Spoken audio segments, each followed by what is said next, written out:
주님 시간마다 주님께서 친히 말씀해 주시고 성령님께서 비춰주셔서 말씀을 깨달아 알게 하시고 하늘의 그 영광스러운 복음의 광채를 우리에게 밝히 보여주시니 감사합니다. 하나님, 이 시간에도 비록 피곤하고 졸리는 시간이지만 주님의 말씀에 초롱초롱 눈에 초점을 맞추어 주님만을 사모하고 은혜를 받는 복된 시간 되도록 인도하실 줄로 믿습니다. 감사합니다. 주님 사랑합니다. 예수님의 이름으로 기도드렸사옵나이다. 아멘. 아멘. 예, 오늘 점심을 잘 먹고 우리 최영재님 댁에서 음식을 너무 잘 준비하셔가지고 다들 그냥 배불리 먹고 그리고 이제 오후에 모였으니까 졸기에 딱 좋은 시간입니다. 제가 이 오후 강의하는 것이 참 저한테는 늘 부담이에요. 왜냐면 듣는 사람도 졸지만 저도 졸리거든요. 그래서 정신 차리고 오후에 강의한다는 것 자체가 쉽지만은 않습니다. 근데 항상 제가 늘 느끼는데 강의를 하는데 조는 사람이 있으면 되게 자존심 상해요. 얼마나 강의를 못하고 설교를 못하면 저렇게 졸까? 제 자존심에 스크래치가 나더라고요. 근데 일단 감사한 건 학교에도 그렇고 어디서도 그렇고 제 강의에 조는 사람이 그렇게 많지가 않아요. 참 그 다행이라고 생각하고 감사한데 그런데도 불구하고 무지막지한 사람은 좋은 사람이 있습니다. 몰상식하게 졸고 있어요. 여기는 다 상식이 흘러넘치는 분들인 줄로 믿습니다. 혹 졸리면 졸지 마시고 주무세요. 5분만 주무세요. 그러면 개운해집니다. 또 안목이 있어가지고 감히 어떻게 자겠느냐 그러시면 조실 때 한 가지만 조심하고 조시면 됩니다. 옆으로 끄덕거리지 않고 앞으로만 끄덕거리면 아멘, 아멘, 아멘 줄 알고 제가 힘을 얻을 겁니다. 자, 오늘 우리 세 번째 시간 절반을 접어들고 있습니다. 제가 첫 시간과 둘째 시간 계속해서 강조하고 있는 것이 믿음은 단순한 지식이 아닙니다. 믿음은 부활하신 예수님을 만나는 것이 참된 믿음입니다. 그 믿음은 성령님께서 믿게 해주시는 겁니다. 그런 말씀을 계속 했습니다. 부활하신 예수님을 만난 믿음이 도대체 어떤 것인가? 단순히 예수님이 부활하신 사실을 믿는 것과 부활하신 주님을 만난 믿음을 갖는 것이 어떻게 다른가? 참 우리가 이런 부분에 대해서 좀 생각을 제대로 해야 할 것 같습니다. 오늘날 예수님의 부활을 말하면 나도 믿고 있어요. 다 믿니다. 뭐 새로운 거 아니래요. 누가 예수 안 믿나요? 누가 부활을 안 믿나요? 예수 믿는 사람 다 믿지요. 근데 뭘 새삼스럽게 부활을 얘기합니까? 그렇게 얘기하는 사람들이 많이 있습니다. 특히 예수를 틀림없이 잘 믿는다고 하는 분들이 당연히 그분이 부활하신 걸 믿는 건 당연한 사실이 아닙니까? 라고 반문하면서 부활의 의미에 대해서는 그렇게 관심을 두지 않는 그런 모습들을 어렵지 않게 볼 수 있습니다. 제가 발견한 흥미로운 사실은 정말 주님을 사랑하는 목회자들, 제가 주로 목회자들 대하니까요. 목회자들을 대하고 또 저를 통해서 제자 훈련도 받고 셀교회 사역을 같이 해서 교회가 성장하고 부흥하고 발전한 그런 목사님들과 부활을 얘기하면 두 가지 반응이 나타나는 것을 봅니다. 첫 번째 반응은 아니 예수님 믿고 십자가를 듣고 부활을 믿어서 구원받은 거 아니냐. What's new? 뭐가 새로우냐? 그렇게 반응을 하면서 별로 주의를 기울이지 않는 사람들이 있습니다. 참 그런 분들 보면 안타깝죠. 왜냐하면 부활의 증거를 붙잡고 믿음 생활하는 것이 얼마나 담대하고 확신 있게 만들어주는 것인데 참 안타깝다 그런 생각을 갖습니다. 나름대로 십자가의 복음으로 이 교회가 성장을 한 경험을 갖고 있다라고 스스로 평가하고 또 주변 사람들도 그렇게 말하는 교회 목회자일수록 부활에 대해서 그다지 관심을 두지 않는 반응을 보인 것을 봅니다. I'm okay. We are fine. No more. 충분해. 우린 이걸로 충분해. 십자가면 됐어. 그러면서 그것을 부활의 의미를 받아들이지 않으려고 하는 참 그런 걸 보면 사람이 참 배우는 마음을 갖는다는 게 결코 쉽지 않구나. 그런 사실을 보게 됩니다.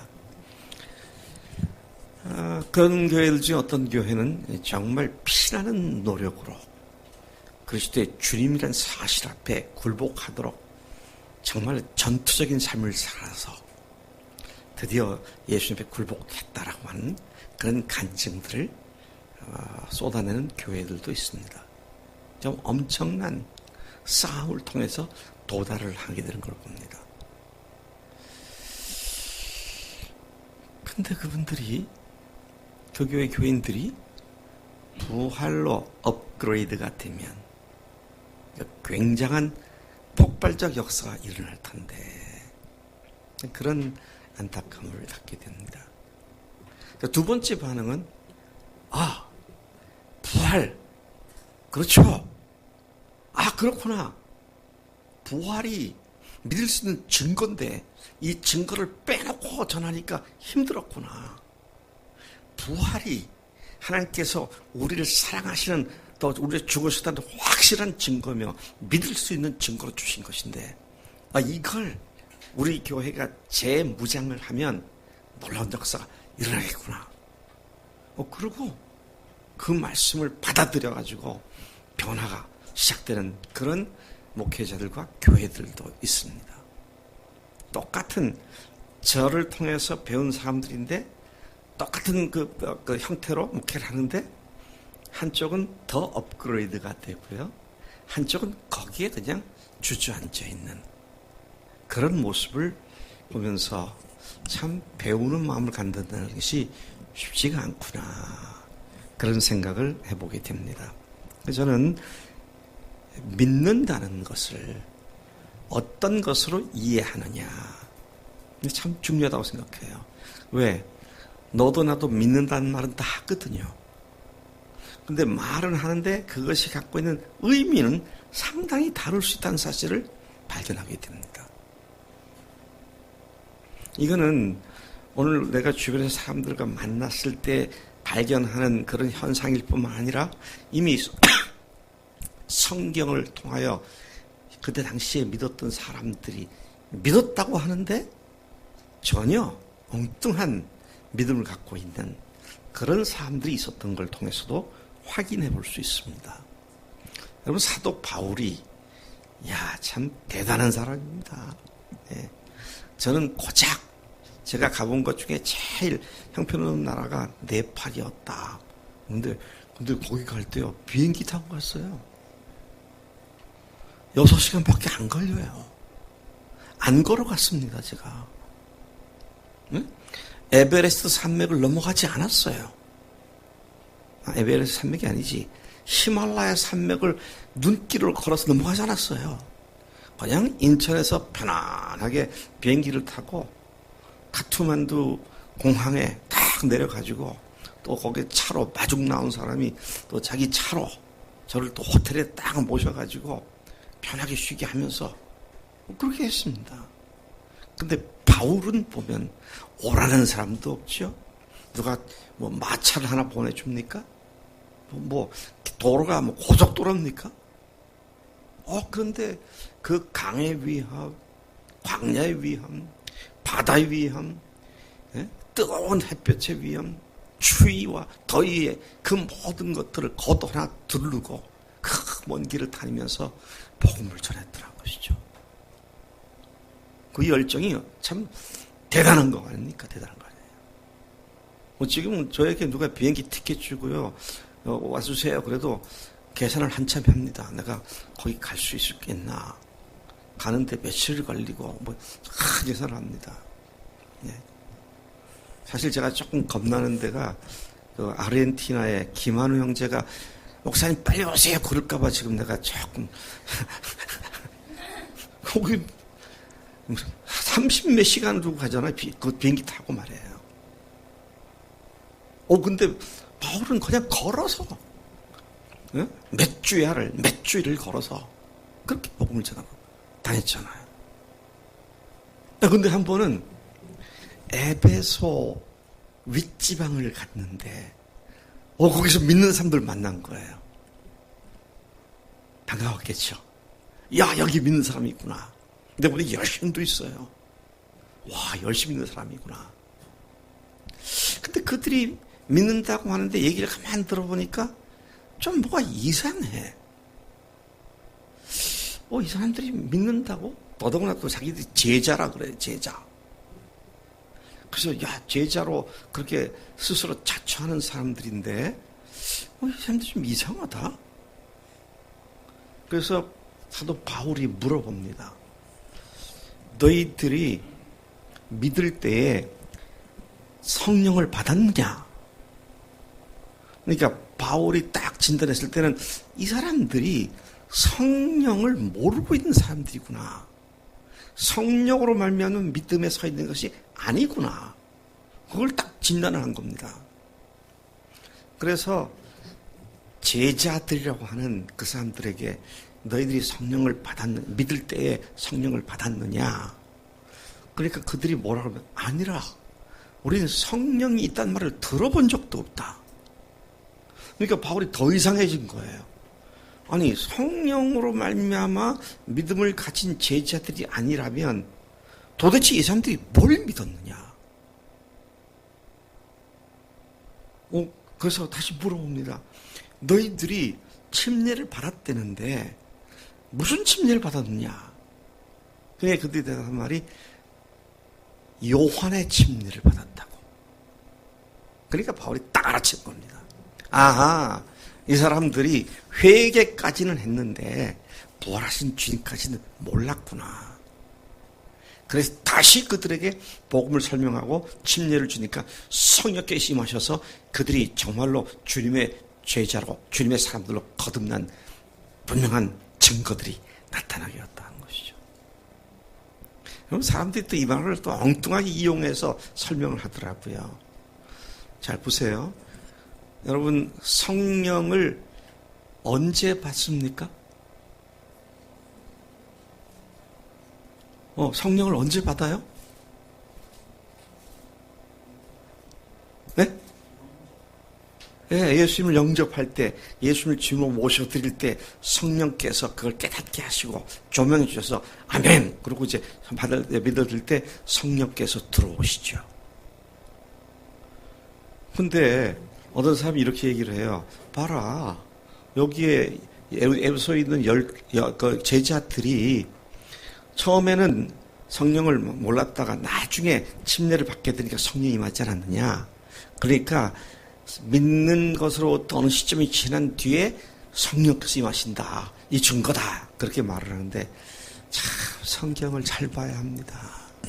바울이 뭐라고 질문했어요? 처음에. 너희들이 믿을 때 성령을 받았느냐?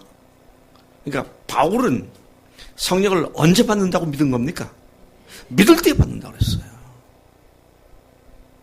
근데 아니잖아요, 이 사람들. 왜 아니었습니까? 예수님의 침례가 아니라 회개를 촉구하는 침례하는 침례를 받았으니까 그럴 수밖에 없죠. 근데 예수님을 주로 모시고 나니까 바로 성령이 임하시잖아요. 야, 참, 이 본문은 분명히 그렇게 말씀하시는데 성령을 받고 예수를 믿고 나는데 성령을 나중에 받는 구체적인 사례가 이거다. 엉뚱하게 해석을 하는 말이죠. 제가 늘 얘기하지만 우리가 믿더라도요, 뭘 많이 알고 많이 모르고 그런 문제가 아니고 뭘 믿더라도 말이 되게 믿어야 돼요. 말이 되게 믿어야 돼요. 저는 솔직히 우리가 부른 찬송 중에서 마음에 안 드는 게 있어요. 그냥 그렇다고 선포해야 되는데 그렇게 해달라고 기도하는 그런 찬송이 있어. 천 목사 앞으로 그 가사 하나씩은 잘 보고 만약에 됐는데도 안 돼 있는 것처럼 이렇게 해달라고 하는 그런 가사가 있으면 이렇게 해 주셨음을 감사합니다. 선포하는 가사로 좀 바꿨으면 좋겠어. 예수님을 영접한 건데 그래서 성령님이 모셔 들으셨고 계시는데도 성령이여 임하사 계속 성령 임하는 무슨 초혼, 혼을 불러오는 것 같아. 아니요. 성령님은 하나님이시고 인격체이신 하나님이신 줄로 믿습니다. 성령을 더 많이 받고 덜 받고 이런 문제가 아닙니다. 그분이 나를 완전히 장악하시느냐 하는 그런 문제지, 내가 더 많이 받고 더 적게 받고 그런 건 아니라고 했습니다. 자, 사도 바울이 에베소 윗지방을 다녀갈 때 믿는다는데 조금 이상하다. 그래서 질문했었던 그 케이스처럼 오늘 믿는다는 말은 똑같이 하는데 뭘 믿느냐? 여기는 천지 차이로 상당히 차이가 있는 것을 보게 되는 것입니다. 근데 지금 비교적 지금 에베소 지방에 있는 사람들의 문제는 비교적 단순합니다. 왜? 딱 답이 나왔잖아요. 요한의 침례를 받은 것 뿐이니까. 그럼 예수님의 침례가 십자가 부활의 복음이 딱 전해지면 그건 문제가 다 처방이 딱 끝나는 문제입니다. 근데 좀 복잡한 거는요, 예수님을 믿는 데는데 성령으로 믿은 것이 아닌, 부활하신 주님을 만난 그 믿음이 아닌 지식적인 믿음, 또 이해에 근거한 긍정적인 믿음, 또는 한 걸음 더 나가서 심지어 목숨까지 바치겠다고 덤벼드는데 자기 확신에 근거한, 신념에 근거한 믿음, 이런 것들이 우리를 헷갈리게 만드는 겁니다. 여러분, 신념에 가득 찬 사람들은요, 자기 신념을 위해서면 목숨까지 바치잖아요. 지금은 그런 사회 현상이 별로 없지만 과거에 운동권의 학생들이나 그런 사람들이 이데올로기라는 신념 때문에 어떻게 했습니까? 분신까지 했다. 분신 자살까지. 이데올로기를 위해서 이게 정의다, 우리 사회가 이렇게 돼야 한다 그러면서 그것을 이루기 위해서 내 한 몸 불사르리, 그렇게 했잖아요. 오늘도요, 돈이 힘이다 이런 신념을 갖고 있는 사람이 있어요. 돈 버는 일은 물불을 가지지 않고, 그거 신념이에요. 근데 예수를 믿는 것도 그런 차원에서 믿는 사람들이 있다고요. 타 종교들, 사실이 아닌데 사실로 믿고 있는 신앙들이 다 그런 차원이라고 볼 수밖에 없습니다. 왜? 진리가 아닌 것을 믿고 있으니까. 자, 그런 측면에서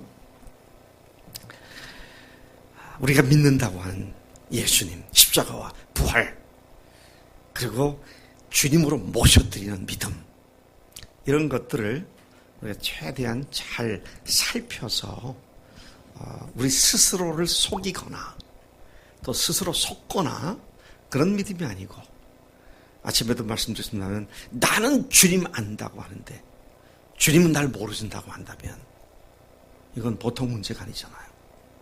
자, 그런 것이 믿음에 대한 바른 이해와 바른 그 믿음의 경험들이 없을 때 생겨날 수 있는 문제가 되는 것이다 하는 것이죠. 부활하신 사실을 믿는 것과 예수님이 부활하신 사실로 그분이 하나님이심이 증명됐구나, 그분이 하나님이시구나, 이건 다른 얘기입니다.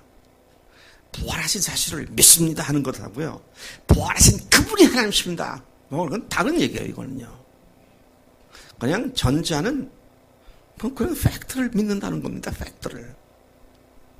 근데 후자는 그 팩트 때문에 그분께 내 삶 전체를 갖다가 얹혀드리는 거예요. 그분이 하나님이셨다는 사실이 나를 놀라게 만들고 감동스럽게 만들고, 그래서 그분이 원하신 대로 내 삶을 드릴 수밖에 없는 이런 믿음. 이거는요, 내공의 힘을 길러가지고 교회 생활을 오래 하면 되는 거 그거 아니에요. 처음부터 그렇게 믿는 겁니다. 처음부터 그렇게 믿어요. 여러분, 우리가 우리 동양사회, 특히 이제 유교나 또는 불교의 영향을 받은 우리나라도 마찬가지입니다만은, 이게 소위 말하는 그 뭐라 그러죠? 그 적선을 하면, 3대가 적선해야 동향의 남문의 동향집을 살 수 있다. 뭐 이래가지고, 그 선행을 하면 거기에 보응을 받는다. 보상을 받는다. 이런 개념들이 보편적이잖아요. 근데 그렇지가 않으면 복을 받을 수 없다. 그것이 그대로 기독교 신앙으로 트랜스퍼가 돼서 전이가 돼가지고 기독교 신앙도 그런 것처럼 그냥 그렇게 잘못 생각하고 믿는 사람들이 꽤 있더라는 것입니다. 근데 여러분, 우리는 하나님 앞에 죄인이고요. 죄가 십자가와 부활로 완전히 용서되고 확증되어지는 이것은 단번에 이루어지는 사건인 줄로 믿습니다. 그러니까 우리 교회에서 제가 네 단어를 얘기할 때 제일 처음에 단번에 그러잖아요. 단번에. 단칼에 끝내버리는 겁니다. 한 방에 끝나는 겁니다.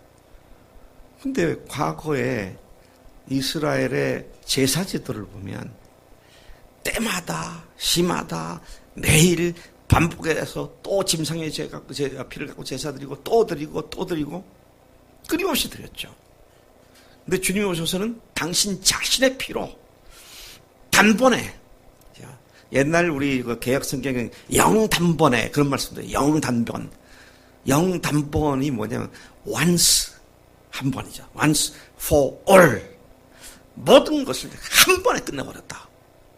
그게 복음의 위력이고요. 그리스도의 삶의 출발이 바로 그런 것인 줄로 믿습니다. 죄 용서 받아가지고 어제 조금 더 용서받았고, 오늘 좀 더 용서받았고, 내일 좀 더 용서받게 될 거고, 그게 아니고 한 번에 십자가의 부활의 그 사건으로 한 번에 다 끝내버리고, 이제는 우리가 주님께 순종하는 삶으로 그분의 형상을 내 속에 이루어가는 삶의 여정길로 들어선 줄로 믿습니다. 네. 여러분, 흑인들이 날이 갈수록 백인 사회에 살면서 얼굴이 희어집니까? 안 희어집니까? 안 희어져요? 안 희어져요. 백인이 또 흑인 사회에 가서 들어 살면 점점 검어집니까? 아니에요. 태생이 흑인이야 백인이야 따라서 계속 하겠고 계속 까만 거지, 그게 환경 때문에 달라지고 그런 것이 아니다고 것이죠. 자, 그런 측면에서 우리가 믿는 그 부활하신 예수님이 지금 살아계실 뿐만 아니라 하나님으로서 나를 위해 죽으신 엄청난 사랑에 감전되듯이 완전히 그 사랑에 굴복하게 되는 것이 부활하신 예수님을 만난 믿음인 것입니다. 그러니까 사실로는 냉철하게 믿는다고 그러는데 감정은 전혀 움직이지 않아요. 뭔 문제가 있습니다. 저는요, 저랑 평생 같이 사는 제 아내가 저한테 하는 걸 볼 때 감동될 때가 많아요. 이렇게까지.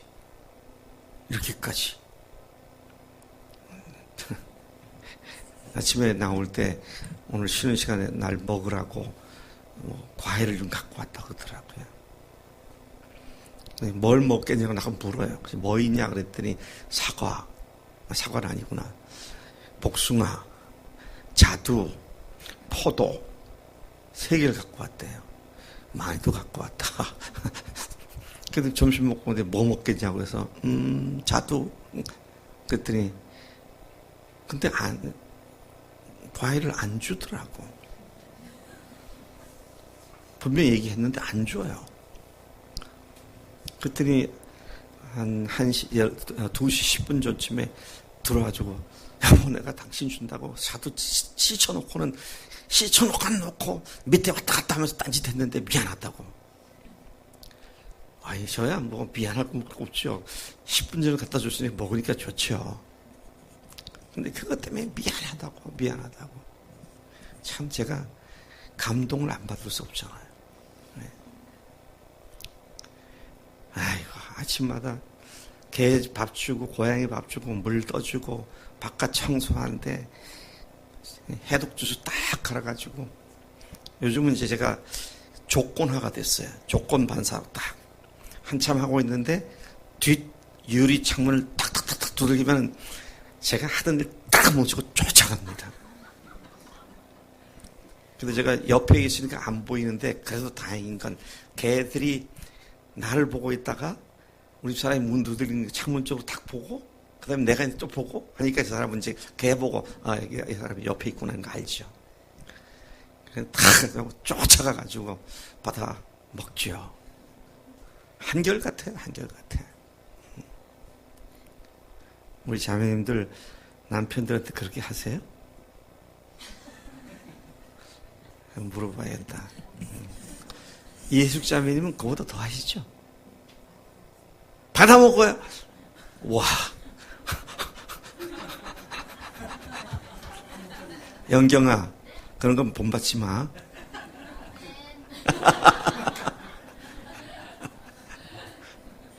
우리 고자매님은 그렇게 하시죠? 네. 못 해준다. 네. 그래도 안 해준다는 건 좀 낫네요. 그게. 아이고, 뭐 지금 40 몇 년 살았나? 44년 살았나? 같이 살면서. 아이고, 한결같이 그렇게 하니까 감동이죠.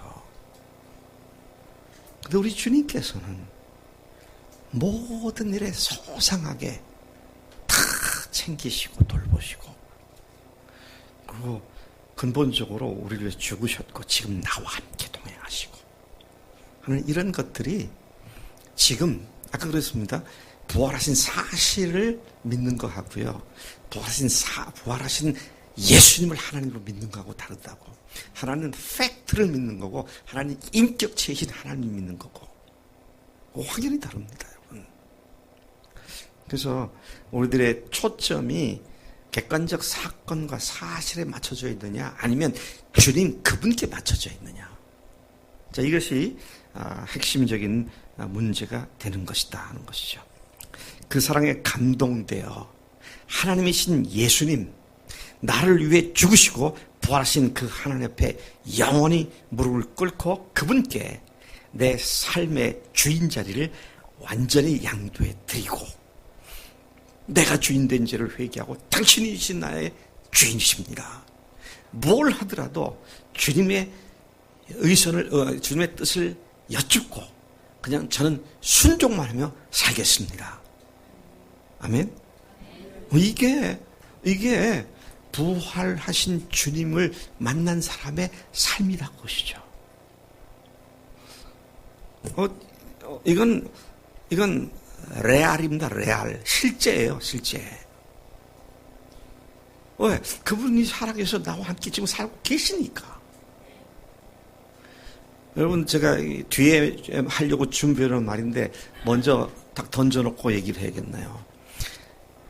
주님과 함께 사는데 주님께서 하지 말라는 죄를 또 지은 것이 얼마나 무서운 줄 아십니까?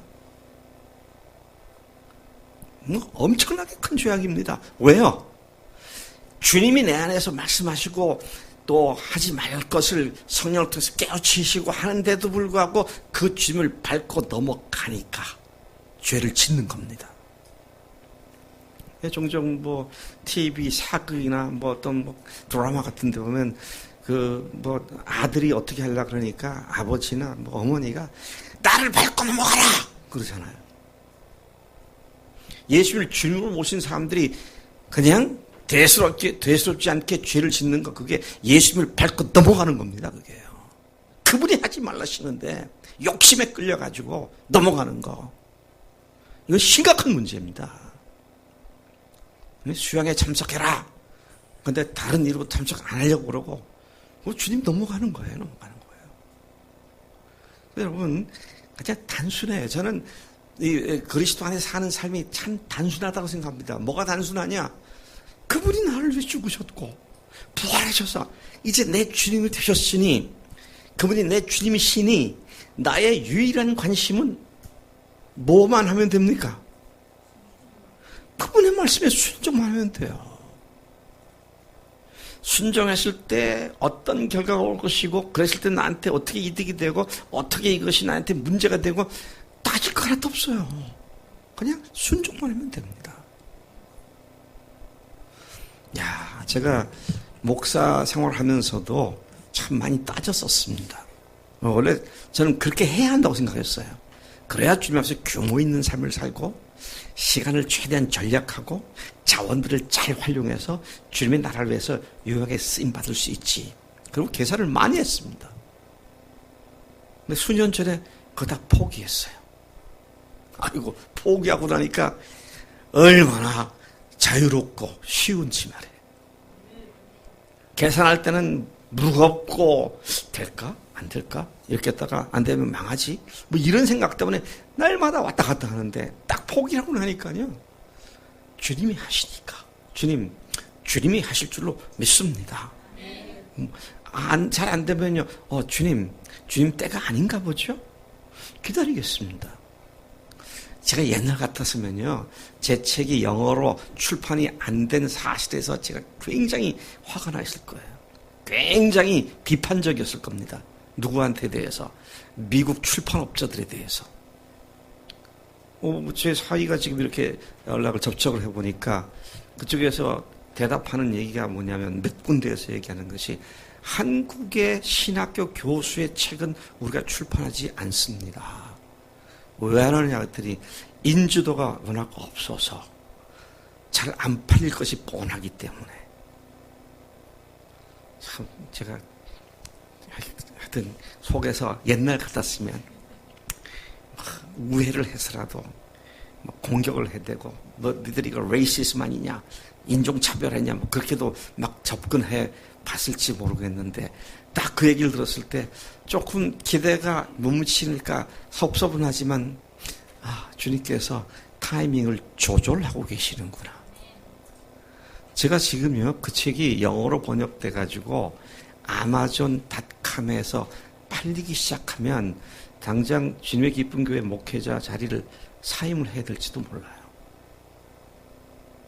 사방에서 와서 강의해달라고 그럴 것 같아요. 잘 알지도 못한 저한테도 그런 생각이 버떡 드는데, 주님이 얼마나 잘 아세요. 야, 이놈아, 넌 주님의 기쁜 교회 담임 목사로 지금 거기에 충성을 다 해야 돼.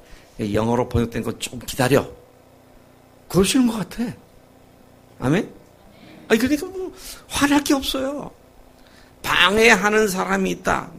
아까 업자들 얘기했지만, 내가 주님 앞에서 계획하고 하는 것을 방해하는 사람이 있다. 이게 원수가 되더라고, 원수가 돼요.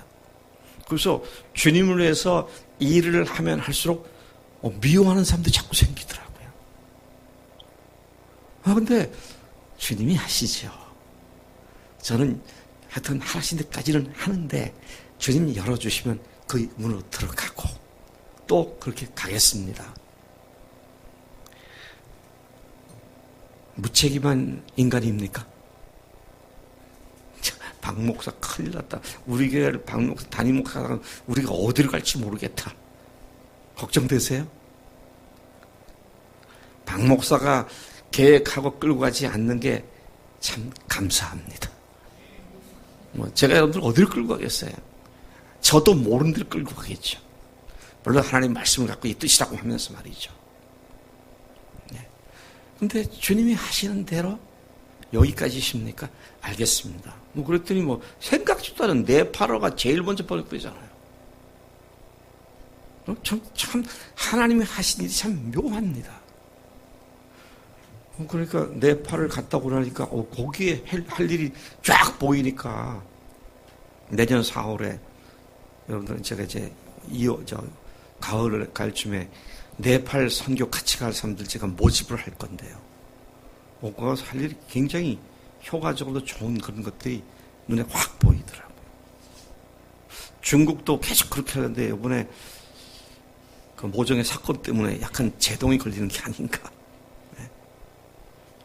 걸리는 것도 감사하죠. 하나님께서 하나님의 때에 다 여실 테니까 말이죠. 걱정이 없어요. 걱정이 없어요. 저보고요. 계속 요즘 전화가 와요. 사방에서. 더케이 제 자동차가 그 교직원 공제 거기에 그 보험사에 들어있어. 더케이 보험 뭐 있는데 오늘 아침도 어제 아침도 전화 왔어요. 박영철 선생님이시냐고 그렇다고. 더케이 보험사를 사용해서 감사하다고. 그래서 제가 알죠. 벌써 이게 뭘 얘기하는구나. 근데 딱 보험이겠다. 그랬더니 병이 있든 없든 무조건 암과 심장질환의 질병에 검사를 받고 확정이 지면 1,000만 원에서 2,000만 원 보험금을 받을 수 있습니다. 앞으로 10년까지 3만 3천 원만 매달 내시면 되는 겁니다. 그래서 제가 알았다고 자료나 보내주라고. 왜 그랬냐면 그런 게 하나도 없거든요. 근데 항상 없는 거는 종종 그래요. 여러분 나이가 들어가니까 이러다가 큰 병이 생기면 목돈이 필요할 텐데 좀 필요하지 않을까? 그러다가도 주님께서 알아서 하시겠지. 참 남편이 이러니까 와이프도 믿음이 좋아지더라고요. 저 사람도 저보고 노후 보험 같은 거 들어야지 않느냐 한마디 말을 안 해요. 여러분 보험 드는 것이 나쁘다 그 말은 아닙니다. 네, 그래서 제가 지금 하나는 들어볼까 지금 그러고 있어요. 제가 이동만 목사 청원교회 목사님이 실비보험을 드는 게 있는데 그 사모님이 수술을 하고 심장 쪽에 이게 무슨 뭐라 그러나 뭘 집어넣어 가지고 그 뭐라 그러죠? 네? 스탠스 그거 받고 그랬다고 그러더라고요. 어이구 돈 많이 들었을 텐데 그때 얼마 들었냐니까 얼마 안 들었대요. 그거 어떻게 얼마 안 들었느냐? 그러니까 실비보험을 들었다고 하더라고요. 그게 뭐냐? 실버 보험 아니고 실비보험이라고 하더라고요. 그게 뭐냐? 그랬더니 꽤 오래전부터 교회가 들어줬는데 그걸 드니까 걱정이 없다고. 그 제가 또 그러면 나도 좀 들어야 할 것 같아서 그거 나도 좀 들어도 되냐 그랬더니 나이가 넘어서 안 될걸요? 나이가 넘어서 안 된대 그것도. That's okay. 안 들면 되지 그냥. 여러분 예수님이 부활하신 하나님이시다. 그러면 말이 다 끝난 겁니다. 아멘? 그분이 하나님이신데요. 그분이 우리를 죽으셨고 그분이 다시 살아나셔서 지금 내 주님이 되셨는데 걱정할 게 없잖아요. 저는 우리 집에 옛날에 신성동 살 때 개 한 마리를 보고 야 내가 개만도 못하구나 그 생각했어요.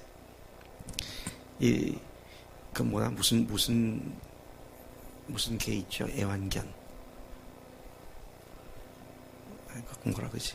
잘 잊어버렸다. 하여튼 독일로 선교사를 간 목사님이 나한테 우리가 이제 아파트에 안 사니까 그 개 2마리를 주고 갔어요.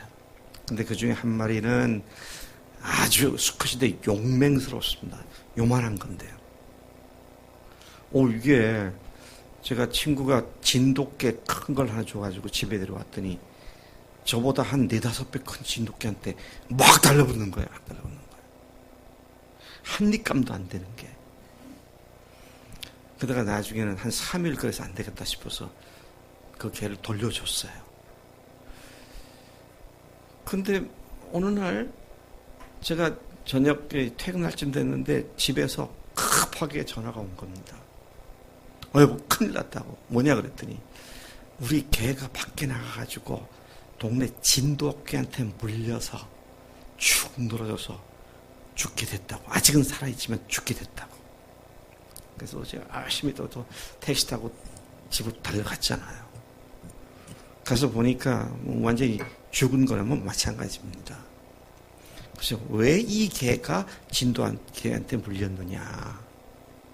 그랬더니 우리 딸이 문을 열고 나갔는데 얘가 따라 나갔대요. 그때 마당에다 키우고 있었는데 따라 나갔대요. 이게 주인이 있잖아요. 딸이지만 우리 집 주인이잖아요. 지 주인이잖아요. 주인이 있으니까 이게 진돗개고 뭐고 뭐 구분 없이 가서 달라붙은 거예요. 그니 뭐 완전히 한입감이죠. 그래서 그걸 또 차를 태워가지고 유성 내거리의 동물병원 거길 가가지고 했더니 이 드레싱을 이게 뭐라 그러죠?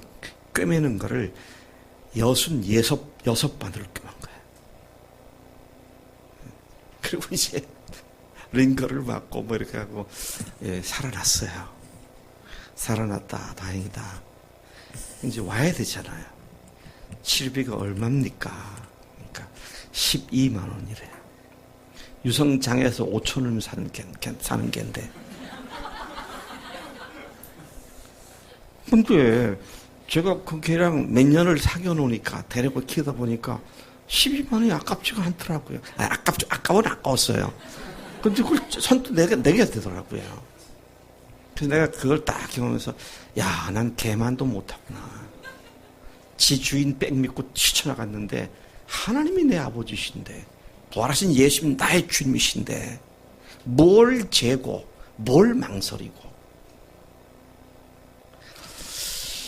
자, 나를 위해 죽으시고 부활하신 그 하나님 앞에 남은 여생을 영원하게 무릎 꿇고 나의 주님이십니다. 나의 하나님이십니다. 내 주인의 자리를 완전히 내어드립니다. 이게 부활하신 주님을 주님으로 모신 믿음의 근본이 되는 것이다 하는 것이죠. 그래서 그것이 예수님이 나의 전부가 되어버리고 내가 존재하는 이유 자체가 주님을 위해 존재하는 그 믿음인 것이죠. 근데 많은 사람들이요, 내가 살아가는데 나에게 도움을 주는 하나님으로 이용해 먹어요. 응? 내가 하는 일을 잘되게 복 주시는 그런 분. 근데 복 주시지 않는다고 생각하면 유감을 품고 어떤 때는 그냥 믿음 딱 버리고 세상으로 돌아가거나 다른 종교로 가거나 점쟁이한테 찾아가거나 그래가지고 믿음이 뿌리채 흔들려 버립니다. 그거는요 바른 믿음이 아니기 때문입니다. 이런 완전한 무릎 꿇음은 부활하신 예수님을 만난 자들의 한결같은 공통점인 줄로 믿습니다. 제가 우리 승수 형제를 보면 참 귀하다. 표정이 달라졌잖아요. 다행히 또 최근에 다행이가 예수 믿었잖아요. 이 필리핀 갔다 오더니 내가 왜 공부하는지 이유를 이제 알겠다고. 왜 살아야 하는지. 왜? 주인이 바뀌고 나니까 확연하게 달라지잖아요. 저는 그래서 이 시간에 조금 더 성경에서 헷갈리는 이게 믿음인지 아닌지 헷갈리는 몇 케이스들을 좀 더 살펴보기를 원합니다. 여러분, 베드로에 대한 이야기입니다. 베드로, 예수님을 3번씩이나 부인했던 베드로입니다. 예수 믿는 자들을 죽이기에 혈안이 되었던 바울, 그리고 자기 형이 미쳤다고 형을 붙잡으러 돌아다녔던 예수님의 실제 동생 야고보, 예수님의 못자국 난 손과 창자국이 난 옆구리에 자기 손가락과 손을 넣어보지 않으면 절대로 안 믿겠다고 완강하게 거부하던 도마, 그리고 예수님께서 잡히시던 그날 밤 모두 다 도망쳐버렸던 제자들. 한결같이 그분이 십자가에서 허망하게 죽임을 당하신 사건으로 말미암아 그들이 지금까지 가졌던 거창한 기대와 꿈이 한순간에 거품이 되어 사라짐을 느꼈던 제자들. 그들은 부활하신 예수님을 만난 한 가지 사건 때문에 그렇게 푹 꺼졌던 그들 속에 새로운 소망이 부풀러 오르기 시작했습니다. 그분이 하나님이심을 확증받은 자들로서의 영원한 삶의 변화를 경험하기 시작했습니다. 뿐만 아니라 더 이상 자신들이 기대한 메시아가 아니라 온 인류의 주님이신 그 예수님을 선포하고 전하는 일에 일생을 헌신한 그들이었습니다. 완전히 변화된 삶의 주인공들로 바뀌어 버렸습니다. 부활하신 주님을 만난 그 사건으로 말미암아 그렇게 바뀌게 되었습니다. 저는 한 8, 9년 전으로 이제 벌써 세월이 많이 갔습니다만은 터키 지역에 성지순례를 우리 학교 교수들 23명과 함께 갔을 때 한 역사적 장소에 간 것이 지금도 제게 큰 충격을 주고 있습니다. 그거는 오늘날 터키와 이란 접경 지역 가까이에 있는, 그래서 거기에서 먼 산을 바라보면 이란 국경 수비대의 초소가 보이는 그런 곳입니다. 아라랏산의 방주를 본다고 갔다가 돌아오는 길에서부터 3시간 새길로 다시 삐져나가서 그야말로 터키의 가장 심각한 오지로 들어갔습니다. 가면서 약간 어떤 교수들은 불평도 있었어요. 이 늦은 시간에 뭘 보겠다고 이렇게 멀리 들어가는가. 그랬더니 글쎄요, 한 400~500명이나 살까 조그마한 촌이 나타났습니다. 근데 거기 군부대가 있었어요. 가면서 가이드가 안내를 하는데 바돌롬의 순교지에 바돌롬의 기념 예배당이 있기 때문에 거길 가는 거라고. 그래서 제가 호기심이 발동을 했습니다. 왜냐하면 바돌로메가 언제 어디에서 죽었는지가 분명치가 않습니다. 지금도 뭐 네이버나 이런 데 찾아 들어가면 그가 어디 가서 죽었는지가 분명치 않다고 나옵니다. 그래서 그 멀리 3시간 정도를 들어가니까 군 부대 속에 반파가 된 석조 건물 예배당이 있는 겁니다. 근데 그게 부대 안에이기 때문에 못 들어간대요. 그래서 또 같이 갔던 그 목사님이 사령관을 좀 만나자. 그 부대장을 만나가지고 우리가 지금 한국에서 여기까지 찾아왔다. 우리 여기만 보고 갈 테니까 좀 허락해달라. 그러니까 또 들어와 보라고. 들어갔더니요. 1975년도에 그 지역에 있었던 대지진 때문에 건물이 반파가 된 겁니다. 근데 사라센 문화가 시작되기 전 비잔틴 시대, 그러니까 주후 한 4, 5세기부터 한 10여 세기까지 비잔틴 시대라고 말하는데 기독교가 중세 유럽 일대를 장악했던 그 시대죠. 그때에 비잔틴식으로 세운 석조 건물이 바돌롬의 기념 예배당이었습니다. 근데 그것이 한 몇백 년 동안 잘 보존되어 오다가 최근에, 그러니까 우리가 갔을 때가 2010년이나 2008년이나 그런데 그때부터 불과 한 20~30년 전에 하나님께서 한번 툭 흔들어서 반파를 시켜놓으셨더라고요. 건물 안에도 또 못 들어갔습니다. 왜냐하면 언제 또 무너질지 모르니까 그냥 그 상태로 그대로 있는 겁니다. 근데 이제 그것이 어떤 것인을 자세히 얘기를 들어보니까 감동이 되는데요. 주님, 제 남은 여생도 그렇게 살겠습니다. 제가 몇 가지 때문에 놀랐는데요. 아까도 말씀드린 것처럼 메인 도로에서부터 3시간을 자동 버스로 들어갔습니다. 바로 이란 국경 초소가 보이는 거기까지 간 겁니다. 근데 사실은 우리가 거기까지 가는 게 굉장히 어려웠거든요. 터키도요, 워낙 땅덩어리 크다 보니까 성지 순례로 터키에 간 사람들이 아예 그쪽은 포기를 해버린 것입니다. 고작해야 7교회, 소아시아 일대 7교회 중심으로 반모섬까지. 근데 여기는 엉뚱한 데예요. 그래서 제가 이렇게 비행기를 타고 어디죠? 콘스탄티노플, 이스탄불에서 앙카라에 가서 앙카라에서 다시 또 버스 타고 이렇게 다녔는데 이렇게 먼 곳으로 온 것이 참으로 생각하기도 쉽지가 않은 일인데 그 옛날 바돌로메가 걸어서 여기까지 왔단 말인가. 그 사실이 저를 굉장히 놀라게 만들어줬어요. 여기가 뭐 큰 당시에 에베소 또는 서모나 또는 빌라델피아 이런 10,000명, 30,000명, 50,000명, 100,000명, 200,000명 대도시는 모르겠는데요. 조그만 동네입니다. 거기까지 와가지고 거기에서 복음을 전하다가 붙잡혀서 순교를 당했는데 어떻게 순교당한지 아세요? 산 사람 가죽을 벗겨서 죽였답니다. 또 제가 놀란 거는요. 아니 1975년까지 1,600 년을 잘 보존시켜 오다가 하나님 왜 이걸 흔들어서 반파시켰습니까? 제가 그런 질문이 나오더라고요. 주님께서 저에게 답을 해주시더라고요. 왠 줄 아냐?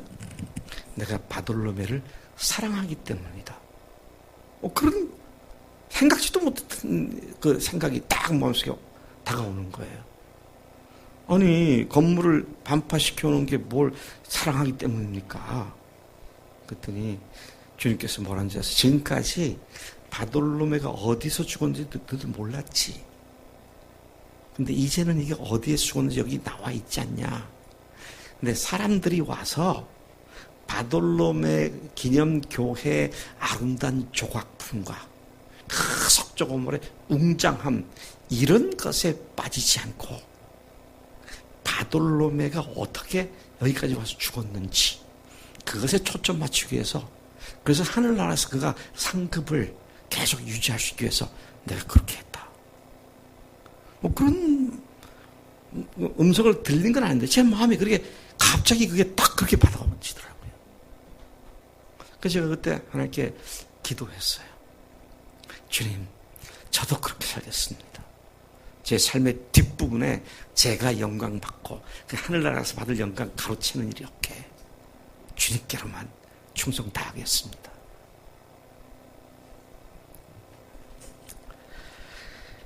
바돌로메는 그렇게 죽었고요.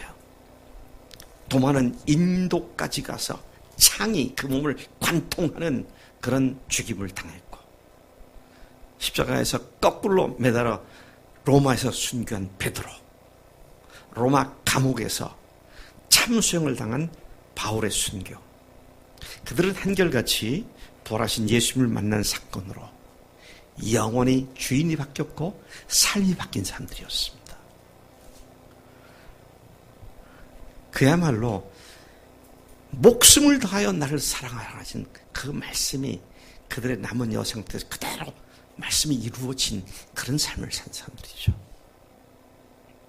여러분, 지금 당장 예수님께서 여러분들에게 네 목숨 내놔라 그러시는 않잖아요. 근데 나는 내놓은 목숨으로 알고 매일을 그렇게 살아가야 합니다. 영적으로 조금 충만해지면 그랬다가 조금 영적으로 다운되면 또 자기가 주인 돼가지고 계산 딱 해가지고 그렇게 사는 거 아니고요.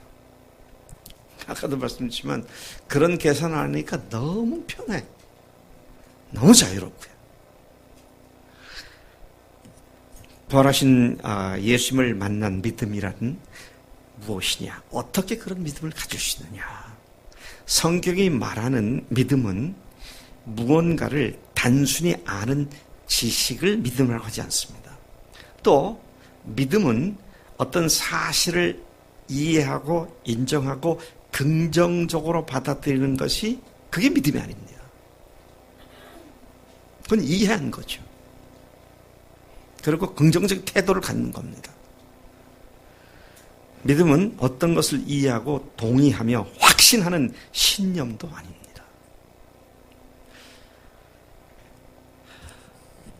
믿음은 나의 삶 전체를 변화시키는 존재의 근원이며 원동력이 바로 하나님께서 성경에서 말하는 믿음이다 하는 것이죠.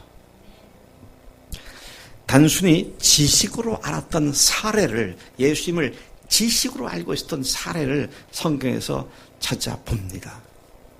놀랍게도요, 정확한 지식을 갖고 있던 존재 중에 하나가 누구냐면 귀신들이었습니다. 와, 누가복음 4장 32절 이하에 보면 예수님께서 가버나움 회당에 들어가셨습니다. 그 회당에 들어가셨더니 더러운 귀신 들린 사람이 예수님을 만나게 된 겁니다. 그러니까 그 더러운 귀신 들린 사람이 소리를 지릅니다. 아! 이게 뭐예요?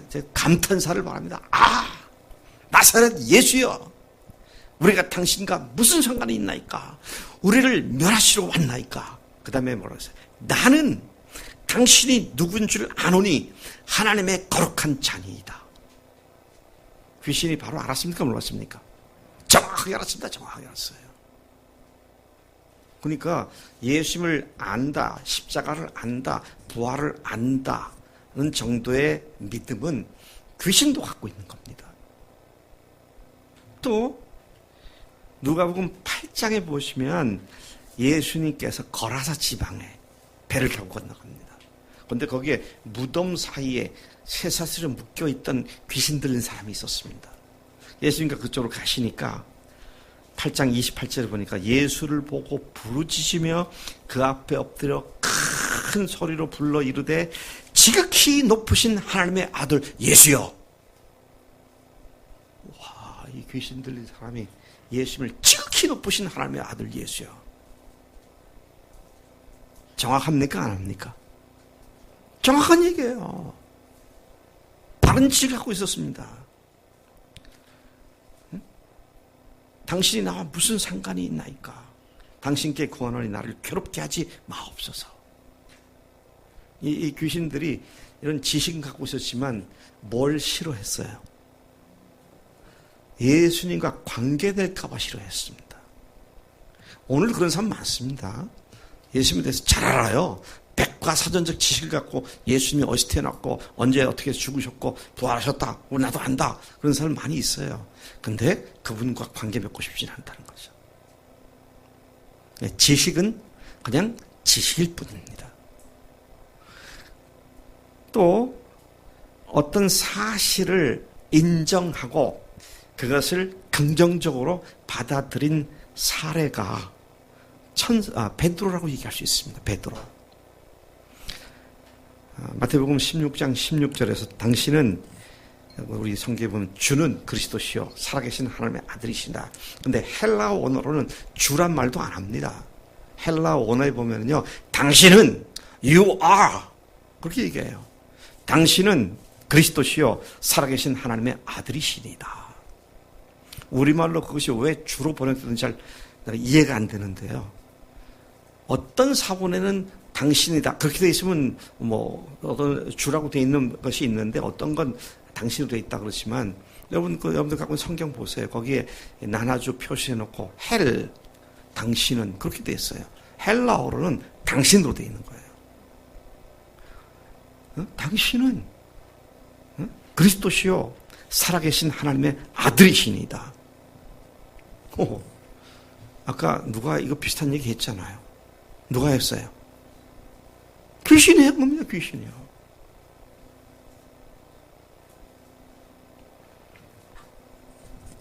근데 이게요, 또 들어보세요. 천사도 그 말을 합니다.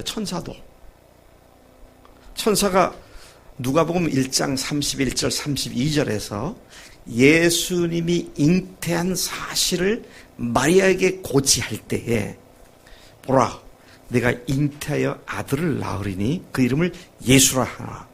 그가 큰 자가 되고 지극히 높으신 이의 아들이라 일컬어질 것이요. 와, 귀신도 똑같은 얘기라고. 천사장 가브리엘 천상도 예수님에 대해서 지극히 높으신 이의 아들이라고 일컬어질 것이다. 같은 얘기를 하는 거잖아요.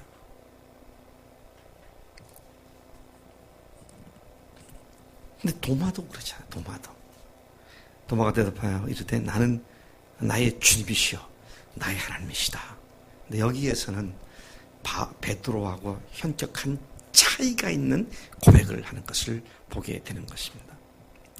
자, 이제 부활하신 예수님을 만난 믿음에 대해서 좀 더 구체적으로 들어가 보겠습니다. 우리는 베드로의 경우에서 그 실마리를 찾을 수 있습니다. 예수님의 질문에 대한 베드로의 대답, 너희는 나를 누구로 하느냐? 그 질문에 대한 대답이 뭡니까? 아까 우리가 봤습니다. 16절에 시몬 베드로가 대답하여 이르되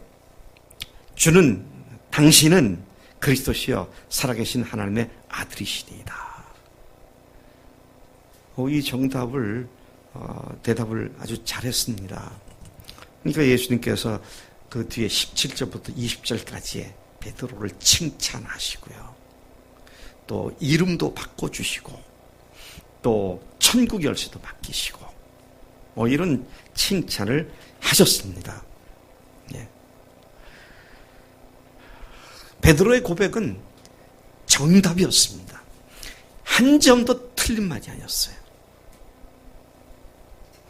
당신은 그리스도시요 살아계신 하나님의 아들이십니다. 이 말이 정답이었는데 이것이 그의 심령을 그의 존재를 뒤흔드는 근본적인 대답이었으면 그때부터 그는 하나님의 아들을 모시고 사는 그런 삶을 사는 자가 되어야 마땅할 겁니다. 근데 제가 아침에 말씀드린 어제 전에 말씀드리지 시간을 제가 초월해 살기 때문에 언제 했는지 모르겠지만 그 얘기를 듣고 나신 주님께서 칭찬하신 뒤에는 내가 예루살렘을 가서 고난을 당하고 십자가에 못 박혀 죽임을 당하고 제3일에 다시 살아나야겠다. 그러니까 바로 이어가지고 베드로가 무슨 말씀을 그렇게 하세요? 그럴 수 없습니다 하고 예수님을 책망을 했어요. 책망을. 그러니까 예수님께서 그렇게 베드로는 지금 충정 어린 대답을 한 거 아닙니까? 네? 너무도 지금 사랑하기 때문에 메시아가 죽다니 그런 말씀하지 마세요. 그랬는데 그 충정을 알아차린 예수님께서 베드로를 칭찬했다. 칭찬을 기대할 수 있는 상황인데 다시는 기억도 하고 싶지 않은 책망을 받습니다. 사탄아! 물러가라! 너는 내 뒤로 물러가라. 나를 넘어지게 하는 자로다. 내가 하나님 일을 생각하지 않고 사람 일을 생각하는구나. 그렇게 혹독한 정도가 아니라 이게 완전히 밑바닥을 긁게 만드는 그런 책망을 받게 됩니다. 조금 전에는요, 이 하이라이트 올라갔잖아요. 전 그리스도 살아계신 하나님의 아들이시다 하니까 예수님께서 칭찬을 많이 하셨는데 완전 지옥 밑바닥으로 떨어지는 사탄이라는 지칭을 받는 그게요 불과 아마 1, 20분 사이에 양쪽을 먹었을 것 같아요. 이거 보면 그의 대답이 정답이긴 하지만 정답을 했다고 해서 그것이 정말 자기 것이 된 답은 아닐 수 있다는 것이잖아요.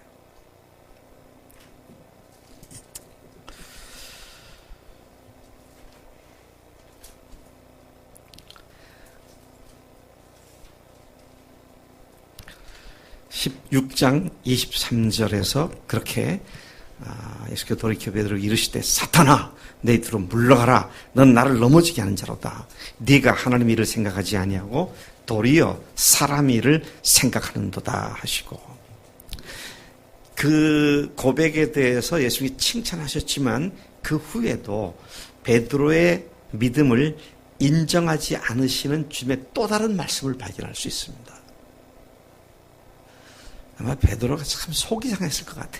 자기는 가지껏 신앙으로 고백했는데 주님은 그냥 완전히 한마디로 묵살해 버리시니까 내가 베드로 같았으면 좀 시험에 빠졌을 것 같아. 아니 주님 어떻게 저를 그렇게 폄하하십니까?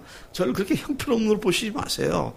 제가 이래도 베드로 아닙니까? 뭐 그렇게 생각할 만큼 아예 주님께 대놓고 그 믿음을 인정하지 않으시더라고요. 언제예요? 그날 잡히신 날 밤에 그가 장담을 했지 않았어요? 장담했다 그랬습니다. 뭐라고 장담했습니까? 내가 다른 사람 다 그거 도망가도 나는 절대로 주님을 부인하지 않겠다고. 그러니까 예수님께서 그래야지 그렇게 하신 게 아니고 거기다 대놓고 뭐라고 말씀하시냐면 오늘 밤 네가 닭이 울기 전에 3번 나를 부인하리라.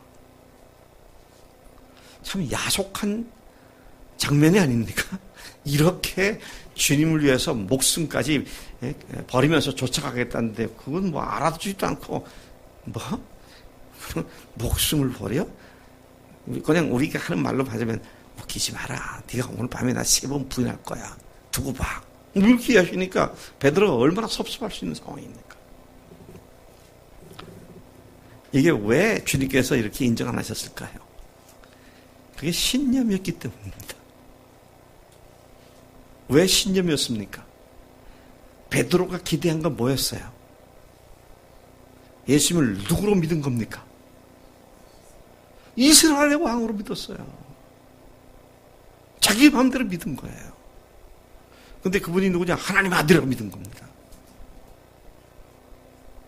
이런 얘기가 그렇게 고백을 했는데도 주님께서 3번 부인하리라. 근데 제가 앞서도 얘기했습니다만은 그가 사람들한테 너가 예수당 아니냐? 그러니까 뭐라 그래요? 나는 그 사람을 알지도 못한다. 예수님을 그 사람이라 그래요. 그 사람이라 그래요. I do not know. I don't know him. I don't know the man. 그렇게 얘기한다고요. 이건 해석의 문제가 아니라 그가 얘기를 그렇게 하지 않습니까? 이게 지금. 그야말로 베드로가 믿은 예수님은 man-made God이었습니다. 사람이 만든 하나님 믿은 겁니다. 여러분 그래서 내 마음대로 내가 마음속에 가상해놓고 믿는 믿음이 이게 참 보통 시간 문제가 아닙니다. 왜? 그 믿음 때문에 그 신념 때문에 예수님을 제대로 못 믿는 거거든요. 유대인들도 그러지 않았습니까?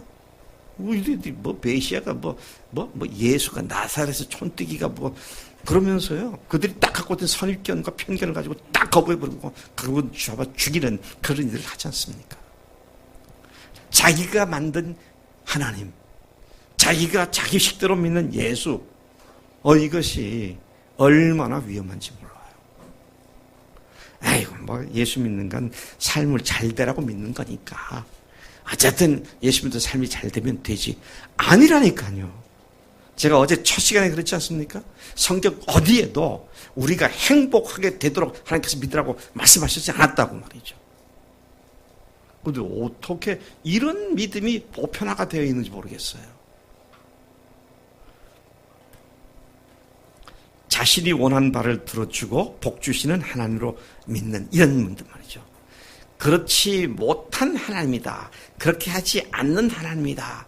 그러면 언제든지 하나님께로부터 등을 돌리고 이단도 쫓아가고 다른 종교도 쫓아가고 아예 세상으로 돌아가고 이게요. 부활하신 예수님을 만나서 믿는 믿음이 전혀 아니기 때문이다 하는 것입니다. 참된 믿음과 혼동되는 비슷한 믿음들 어떤 것입니까? 지식에 불과한 믿음, 부정하지 않는 긍정적 이해를 갖고 있는 믿음, 또 스스로 확신하는 신념으로서의 믿음. 이런 것들은 자기를 헷갈리게 만들고 스스로를 속이고 주변 사람들에게도 좋은 그리스도인인 것처럼 위선을 하게 되고 위장을 하게 되고 이런 것들을 우리가 주목해 볼 필요가 있다는 것입니다. 부활하신 예수를 만나 그분을 주님으로 믿는 믿음은 사람이 스스로 가질 수 있는 것이 아닙니다. 어떻게 되는 것입니까? 성령께서 주시는 믿음입니다. 성령으로 말미암는 믿음이에요. 베드로와 제자들이 바로 그런 상태에 있었지 않습니까? 그들이 예수님께 드린 신앙 고백은 아직 그분께서 죽으시고 부활하신 사건이 있기 전의 믿음이었습니다. 그러니까 주님이 돌아가시기 전까지 그들은 부활하신 주님을 제대로 알고 믿는 믿음일 수가 없는 거죠. 아무리 놀라운 이적적인 경험을 했다 할지라도 그 믿음의 근거는 여전히 죽으시고 부활하신 그분을 이해하지 못한 상태에서 드리고 있는 고백이었다 하는 것을 보게 됩니다. 그러나 부활하신 후 그분을 만난 그들의 경험은 앞서서 완전히 사오정 같은 행동을 했던 그들을 영원하게 바꾸어 놓으시는 그런 변화를 가져오게 했습니다. 예수님께서는 잡히시던 날 밤 제자들에게 성령을 보내주시겠다고 약속하셨고 그 성령께서 오셔서 하신 일들이 바로 부활하신 예수님을 하나님으로 주님으로 믿게 하는 것이라고 말씀을 하셨습니다. 우리 이 시간 성경을 몇 군데만 찾아보겠습니다. 제가 여러분들에게 감사를 드립니다. 보니까 한 분도 안 좋으셔서 너무 감사해요. 시작하기 전에는 누가 내 자존심을 긁을까 그랬는데 너무 감사하네요. 한 분도 안 좋으시고 성민이도 안 졸았지? 그치? 안 졸았지? 안 졸았다 그래 내가 못 봤어. 요한복음 14장 26절을 읽어보시겠습니다. 시작. 보혜사 다 묻혀주셨군요. 14장 26절 시작. 보혜사 곧 아버지께서 내 이름으로 보내실 성령 그가 너에게 모든 것을 가르치고 내가 너에게 말한 모든 것을 생각나게 하시리라. 성령께서 오셔서 그때 그 말씀이구나 이걸 깨닫게 해준다고 했습니다.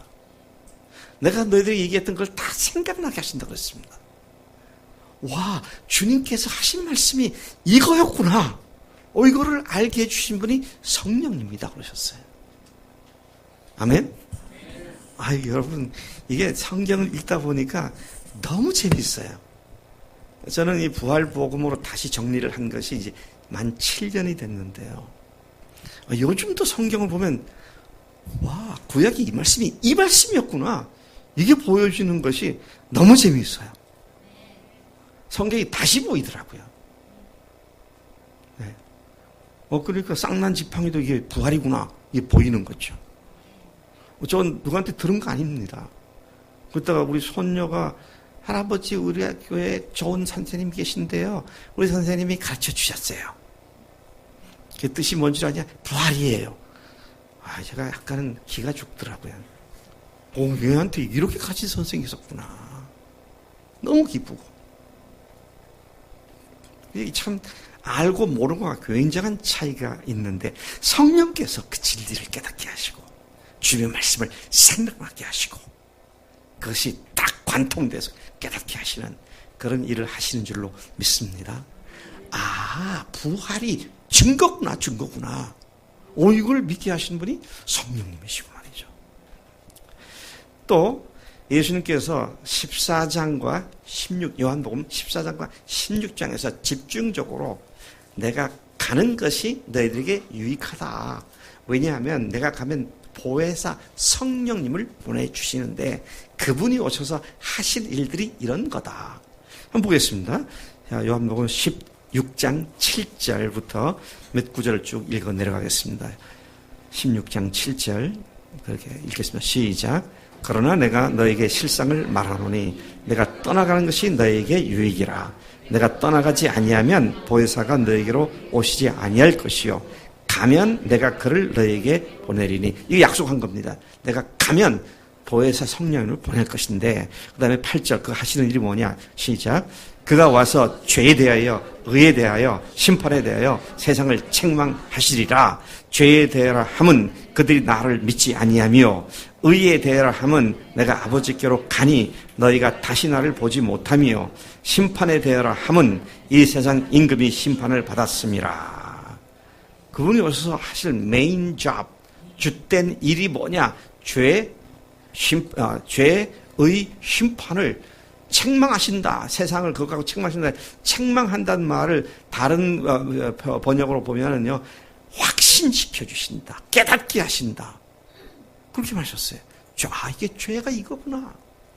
아, 의가 이것이구나. 오, 심판이 이거구나. 이것을 성령께서 확신시켜 주신다고요. 근데 죄가 뭐라고요? 예수 믿지 않는 게 죄다. 왜 예수 믿지 않는 게 죄인지를 성령께서 확실하게 가르쳐 주시고요. 의가 뭐라고요? 그 무슨 뜻이에요? 아, 예수님께서 하늘로부터 오신 하나님이셨고 그래서 우리의 의가 되시는구나. 또 심판은 뭐라고요? 이 세상 임금 마귀가 작살이 났다는 겁니다. 그거를 알려준다는 거예요. 마귀가 작살 났으니까 어떻게 됩니까? 우리가 마귀를 대적하면 어떻게 된다? 우리가 마귀가 우리를 덤벼들 때 딱 대적을 하면 어떻게 돼요? 피하고 말죠.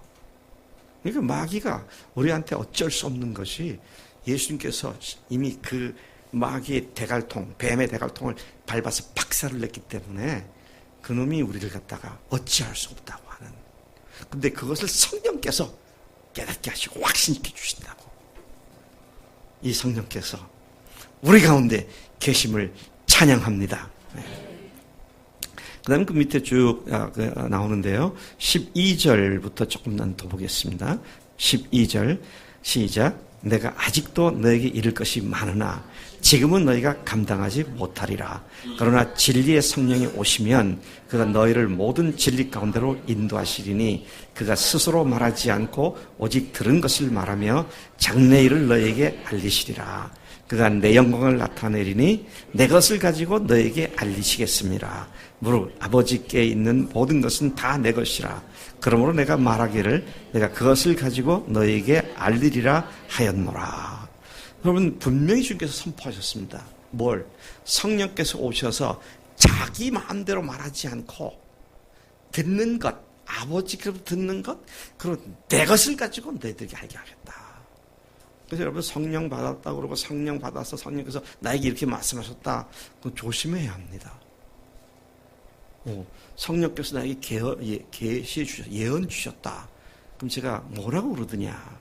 그러면 언제 우리 교회가 어떻게 되고 그러면 그가 성령 아니다. 내가 그러죠.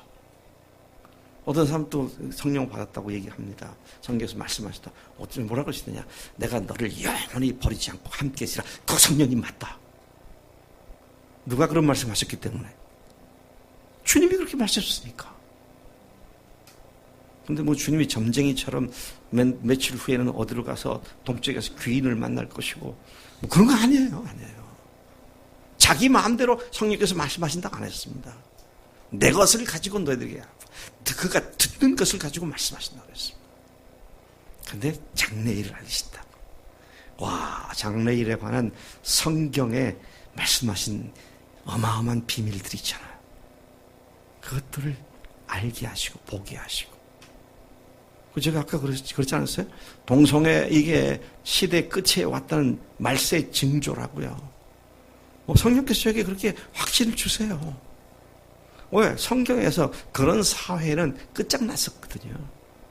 로마가 그 1000년 이상의 아성을 쌓고 살았던 대제국 로마가 왜 망했습니까? 성적 부도덕 때문이었습니다. 미국도 망할 수가 있어요. 근데 그 징조를 거기에서 발생하는 성적 부도덕 때문에 저는 주목을 해보고 있습니다. 이게 참 성령께서 오셔서 우리에게 하시는 일들이 그런 것이다 하는 것이죠.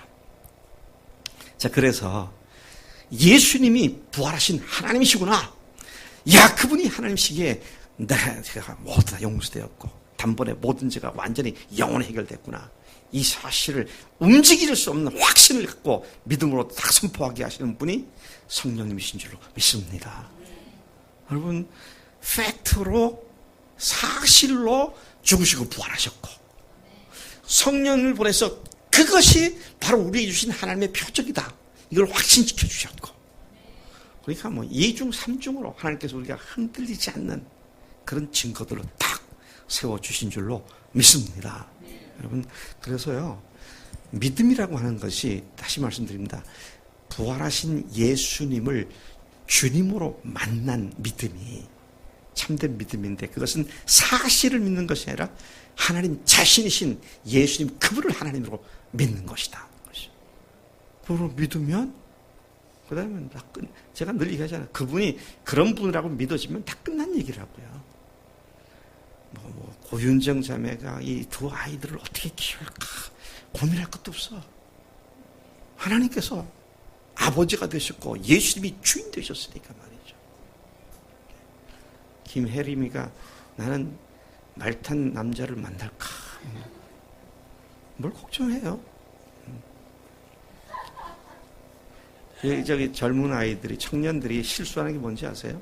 하나님이 준비하신 최고의 사람이 있는데 지금 당장에 보이는 이 사람이 아니면 안 되겠다. 거기 딱 메어버리니까 문제가 돼요. 그래서 근데 완전히 플렉시블하게 아예 융통성 있게 주 앞에 딱 내려놓고 주님께서 이 사람이다 확신시켜주시면 아멘. 그리고 시집 장가가면 됩니다. 네.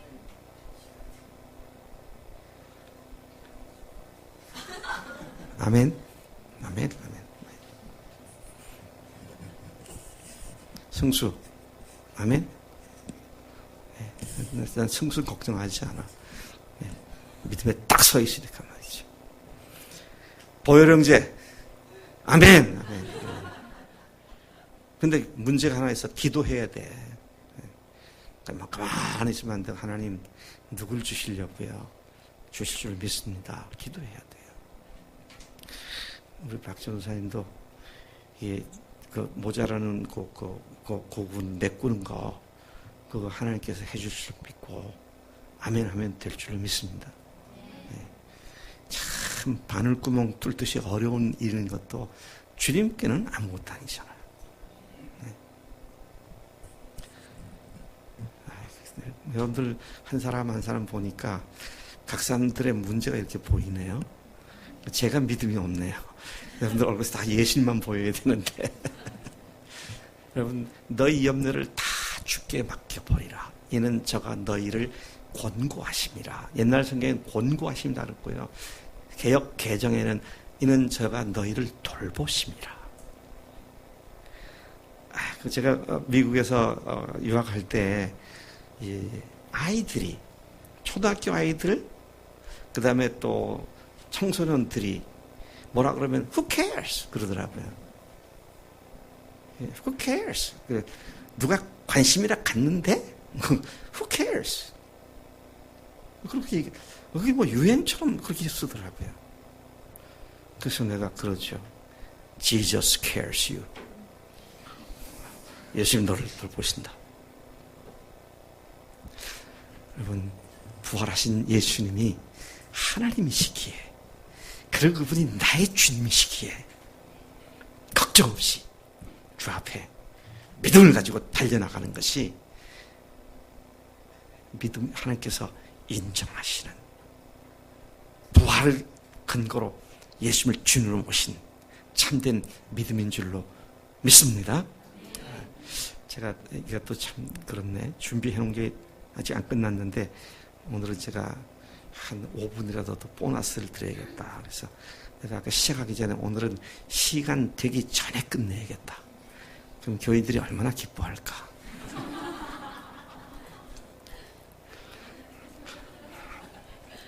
여러분, 제가 이 마지막 하고 마치겠습니다.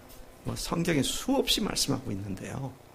예수님이 부활하신 나의 하나님이시다라고 그런 고백으로 딱 주 앞에 무릎 꿇은 사람들은 예수님과 완전히 연합된 줄로 믿습니다. 주님이 나고 내가 주님의 사람이 되었고, 그래서 주님이 가지신 모든 리소스, 자원들이 이미 내 것이 된 줄로 믿습니다. 그러니까 사도 바울이 뭐라 그래요? 고린도 후서 6장에서 뭐라 그럽니까? 우리가 모든 것을 가진 자다. 모든 것을 가진 자다. 당장 눈에 보면 없는 것 같은데 사실은 모든 것을 가진 자다. 할렐루야. 이 부활하신 주님을 딱 붙잡고 앞으로 나아갈 때 마귀가 어찌할 수 없고, 오직 성령께서 우리를 그 모든 것을 아시는 전지하신 지식을 가지고 우리를 가장 좋은 길로, 가장 복된 길로 인도하실 줄로 믿습니다. 여러분의 믿음이 지식이십니까? 긍정적인 이해이십니까? 바람을, 내 소원을 담고 있는 신념입니까? 아니면 믿음이 성령으로 말미암아 부활하신 예수님을 주님으로 만난 참된 믿음이십니까? 네 번째인 줄로 믿습니다. 혹시라도 이 부분에 확실치가 않으면 오늘 이 시간 우리 기도를 마칠 건데요. 이 기도 시간에 성령님 저를 다시 터치해 주세요. 만져주세요. 주님의 그 성령의 놀라운 능력의 손으로 저에게 믿음을 허락해 주세요. 예수님께서 믿음의 주라고 하셨는데, The author of our faith, 우리의 믿음을 만들어 주신 분이라고 하셨는데 그 믿음을 저에게 주세요. 어둠의 빛을 비추라고 하시던 그 주님께서 복음의 광채를 내 마음속에 비춰주세요. 이런 기도로 주 앞에 나가서 기도하겠습니다.